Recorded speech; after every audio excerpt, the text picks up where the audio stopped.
indefinite road blockade begins along National Highway 102 Imphal-Mori Road, demanding answers on whereabouts of missing VDF personnel Ningombam Premananda.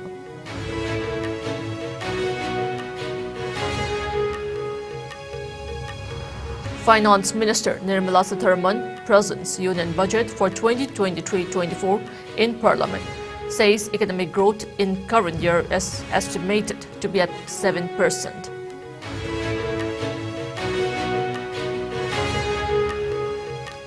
And senior journalist Pradeep Panjawam urges all concerned not to dehumanize others online, says social media becomes tool for spreading fake news and fallacies.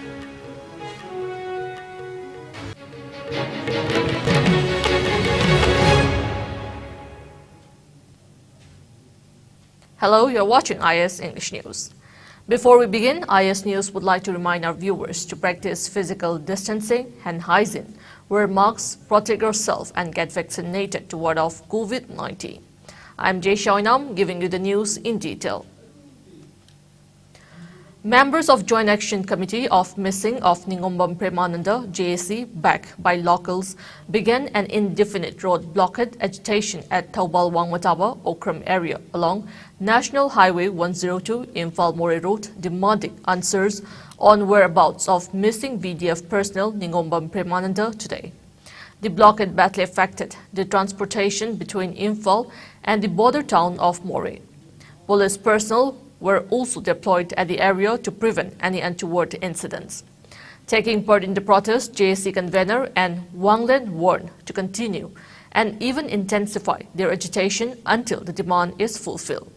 The JESSIA is demanding to hand over missing Ningombam Premananda, aged 37 years, personnel of the Village Defence Force VDF of the Manipur Police Department, whose whereabouts are still untraced after he went missing from the 15 Assam Rifles campus located at Urantop Hill Range in Chandel District, Manipur on January 21st. Premananda accompanied a security team comprising Chandel and Kakching Police personnel, Forest Department staff and Narcotics Bureau led by Chandel SDPO in a poppy destruction drive at the village launch on January 16.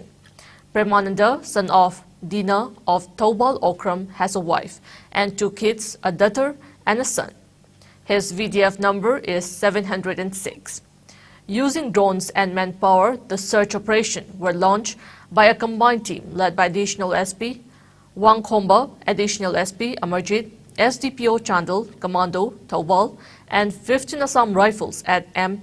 Lebanon Village, Jomul Village, Aibul Jopi, Molngat Village, and Faishi Village. The JESSIA representatives during a meeting with Chief Minister N. Biren at his official residence recently set midnight of January 31st as the deadline to find out the missing VDF personnel. The Chief Minister had also assured the JESSIA that all efforts would be made to find N. Premananda as early as possible. Police say that the search operations are still on. Now, the head Pangrivo, Akway Banzimakadum, Takazagani, Zil, CM the Unavagi, Appointment Laura Vista, Akway Amzavsika Naganda, Music T River, Additional SP, Suspension, the Tambiraga, Anova, the Mama, Inquiry Committee, Investigation Committee, Mashamiraga, Nonama, Mohapa, Pogisataki, Panzare, Music, the Viriva Colimiamza, Pogisiki, Makadi, don't pen the visit from Buxeri. Meanwhile, Coalition Against Drug and Alcohol Kadao also criticized the Manipur government for allegedly being sluggish in the effort to find the missing BDF personnel Ningombam Premananda. A press release from Kadao Secretary General Gitchandra Mangang urged the government to accelerate the work to trace the missing VDF personnel.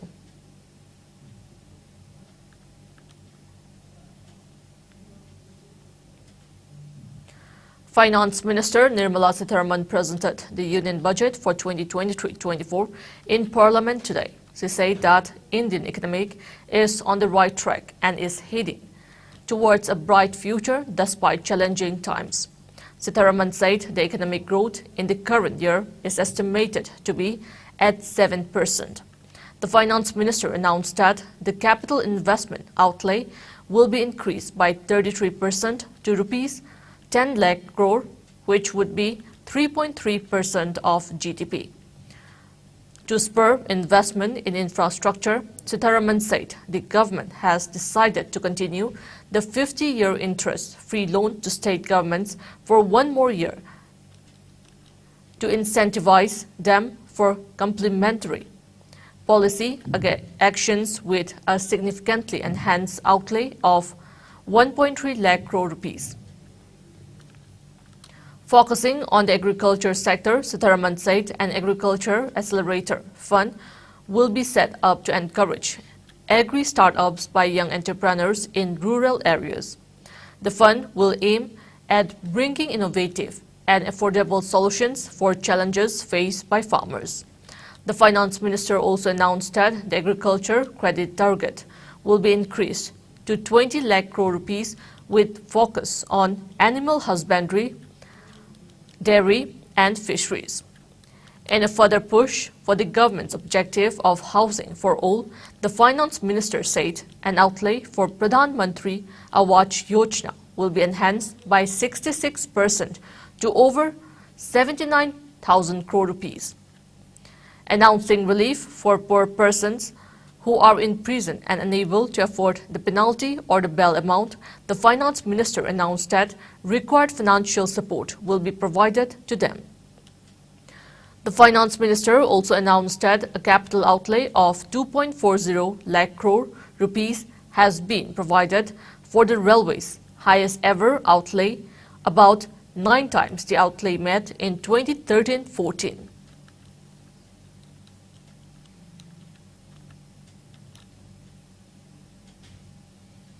Dr. Thangjam Dabli, Managing Director of Babina Group of Companies, said that although there is no cure for HIV/AIDS, the amount of virus load can be suppressed through antiretroviral therapy (ART). He was speaking during a one-day media workshop on HIV/AIDS ethics and media reporting for women journalists of the state at Manipur Press Club, Mazurkhul today. All Manipur Working Journalists Union (AMJU) organized the workshop with the support of Manipur State AIDS Control Society (MAX). It was held on the theme "Stop the Spread." Doubly added that antiretroviral therapy can slow down the progress of HIV infection and reduce the chances of transmission to others. He said ART is started immediately after diagnosis of HIV infection to decrease its risk of progression and transmission. He also highlighted the common routes of HIV infection, adding that a person contracts the virus via unprotected sexual contact, sharing needles or syringes, and body fluids. He further said that Manipur has climbed down to the 3rd place, which stood first in HIV prevalence in India. He exuded confidence that the disease will be eradicated from the state in the coming years. Doubly said that HIV patients across the world were stigmatized and discriminated before due to widespread infection of the virus, but the phenomenon has been significantly reduced. He further highlighted the importance of role of media in raising mass awareness and educating about HIV/AIDS, at the same time suggested the journalists to be cautious while reporting so as to prevent legal issues.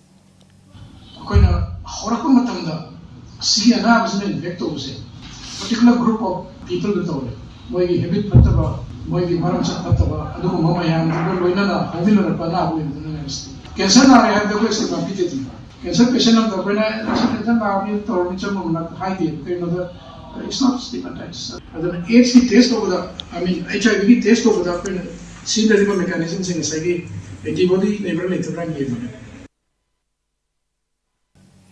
Speaking at the technical session of the workshop, senior journalist Pradeep Panjawam urged the journalists to always remember the saying, "We are humans first," while reporting any news. He cited the widespread misconceptions regarding COVID-19 pandemic in social media and urged all concerned not to dehumanize others online. He pointed out that the social media has become a tool for spreading fake news and fallacies.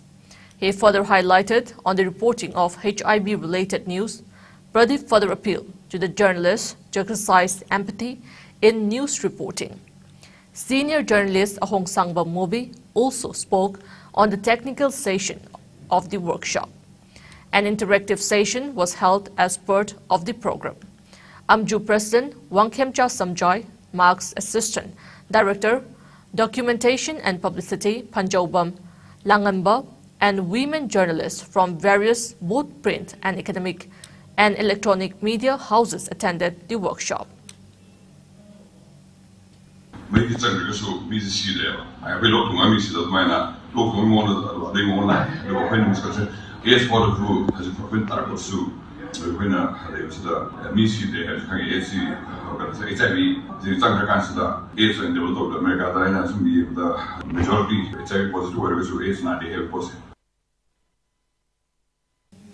Reiterating its unequivocal opposition to demand for inclusion of Meitei community in the ST category, the All Tribal Students Union Manipur Assam has asked the proponents of the demand to stop communalizing the issue.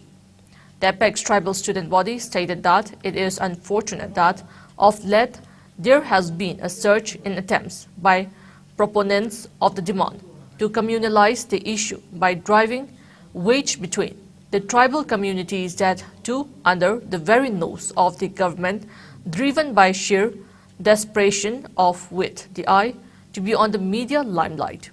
It said that such puerile attempts will not succeed.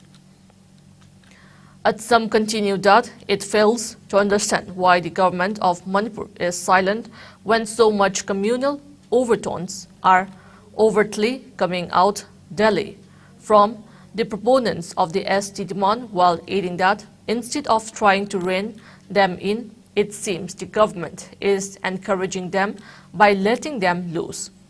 It said that the state government should maintain the status quo on the matter and side with none. It stated that, however, the open support expressed by the Meitei ministers and MLAs is a clear testimony that this government is not neutral but whose support is slanted towards the Meitei community, saying that their opposition to this illogical demand is unwavering and will be opposed with more vigor and intensity. Assam continued that they will go the extra mile to defeat the cause. The student body continued that they have given their reasons for opposing the demand on numerous occasions, as it is going to impact the tribal communities of Manipur adversely. The deafening silence of the 20 tribal MLAs on the matter for months, when their Meitei counterparts have openly supported it raises many questions. Assam said and maintained that tribal MLAs too must break their silence or would be construed as supporting the demand of Meitei. Assam appealed to all the tribal communities of Manipur to stand united on the issue.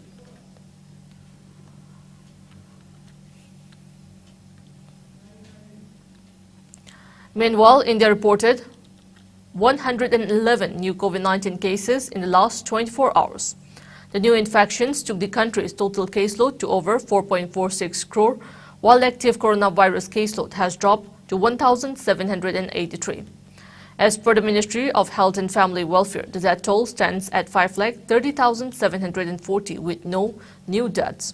Meanwhile, the number of people who have recuperated from the disease has gone up to 4,41,50,372 with 83 recoveries in the last 24 hours. The country's recovery rate stands at 98.81%. Over 220.51 crore vaccine doses have been administered so far under the nationwide vaccination drive. Top 3 states contributing maximum number of COVID-19 cases to India's tally are Maharashtra, Kerala and Karnataka. Meanwhile, in the northeast India, Assam has the highest number of active cases, followed by Mizoram and Meghalaya. COVID-19 has infected over 67 crore 52 lakh, while more than 67 lakh 62,000 have succumbed to the dreaded coronavirus, and recoveries are above 64 crore 76 lakh. Globally, USA has the highest COVID-19 cases, followed by India and France.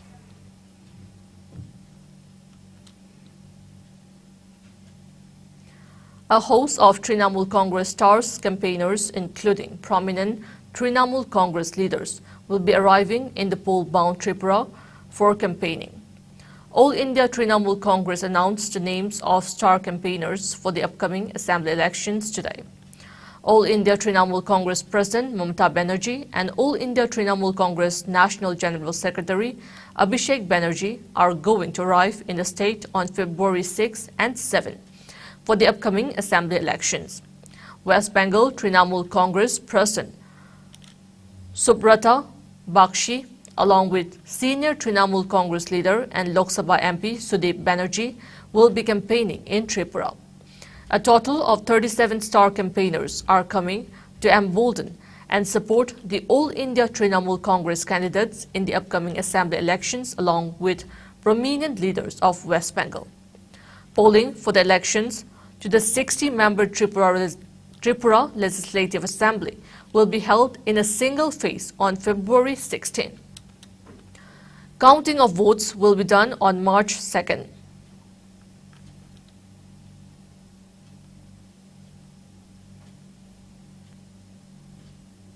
Now it's time for a short commercial break. Keep watching IS News.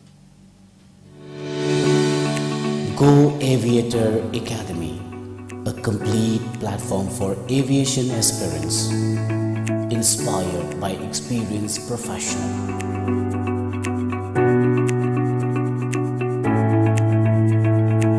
Come and join with us, a course designed for cabin crew and ground staff to help turn your dreams into reality.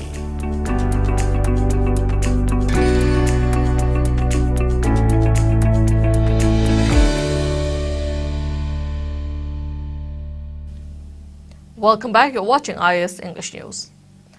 Pro-democracy activists in Myanmar are holding a silent strike to mark 2 years since a military coup. Protesters have urged the public to remain indoors and for businesses to close for today's anniversary. The call came as the UK, US, Canada and Australia announced fresh sanctions against army-linked firms. The military has said the country is facing unusual circumstances, prompting fresh doubt over its pledge to hold an election this year. Images showed deserted streets in major cities, including the commercial center of Yangon. 2 years after a coup which catastrophically misread the public mood in Myanmar, the statistics tell their own dismal story. More than 2,900 people have been killed during the junta's crackdown on dissent. 1.5 million people have been displaced, 40,000 homes have been burned down, 8 million children are no longer in school, and 15 million people are judged by the UN to be dangerously short of food. Much of the country is caught up in a brutal civil war, yet the military is still refusing to negotiate with its opponents as it promised to do in a meeting with neighboring countries shortly after the coup. Instead, it has plans for an election which would almost certainly exclude Aung San Suu Kyi, who resoundingly won the last election, and much of her party, the National League for Democracy. The UN says this would be sham elections. Meanwhile, the Western nations use today's anniversary to coordinate new rounds of sanctions against the military and its supporters. Meanwhile, the military is expected to issue a statement that could extend a state of emergency.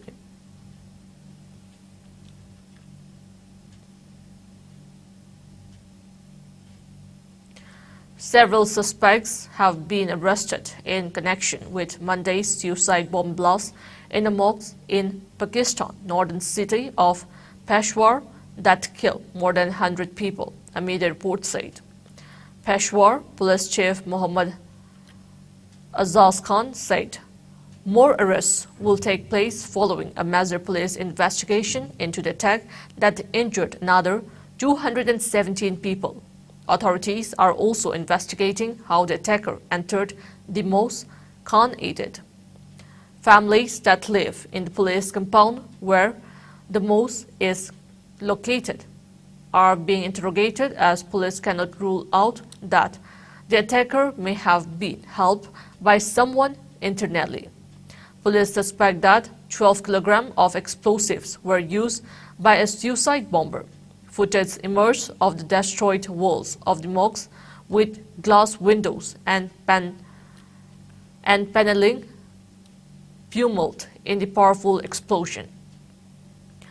Emergency workers searched through the rubble to locate survivors in the aftermath of the explosion.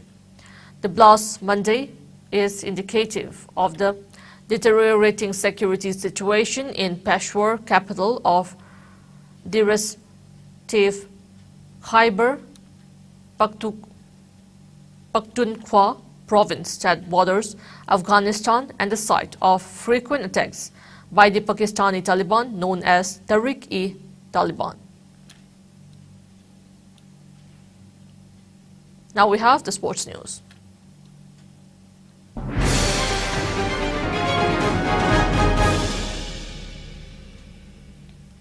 Newcastle United has booked their place in the first major final in 24 years by overcoming Southampton 2-1 at home in their Carabao Cup semi-final second leg to seal a 3-1 victory on aggregate.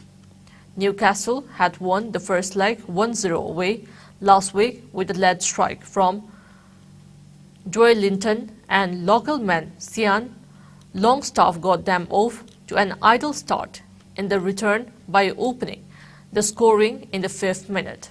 The win achieved amid a scorching atmosphere and a sea of black and white scarvers was arguably the finest moment since Newcastle were taken over by a consortium backed by Saudi Arabia in October 2021 when the team were in the Premier League relegation zone.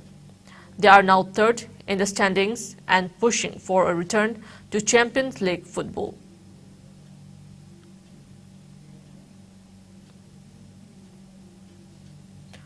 Former wrestler Babita Fogart has joined the Oversight Committee panel formed to probe allegations against the Wrestling Federation of India (WFI).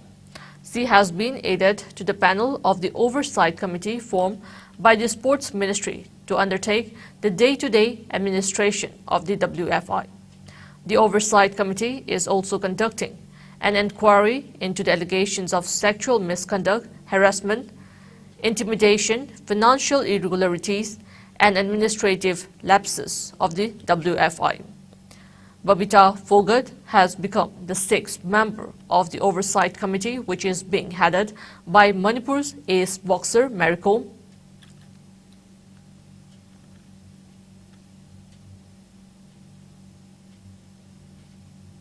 Before we end, let's take a look at the headlines once again.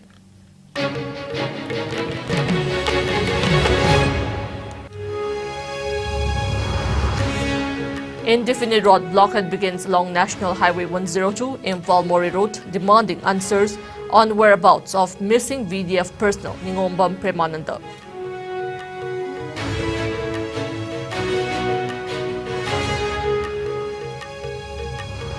Finance Minister Nirmala Sitharaman presents Union Budget for 2023-24 in Parliament, says economic growth in current year is estimated to be at 7%.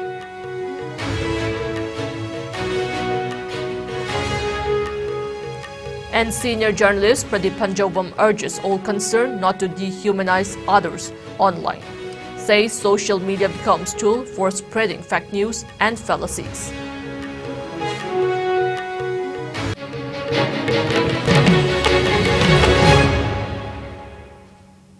That's all we have in this bulletin. Keep watching IS News.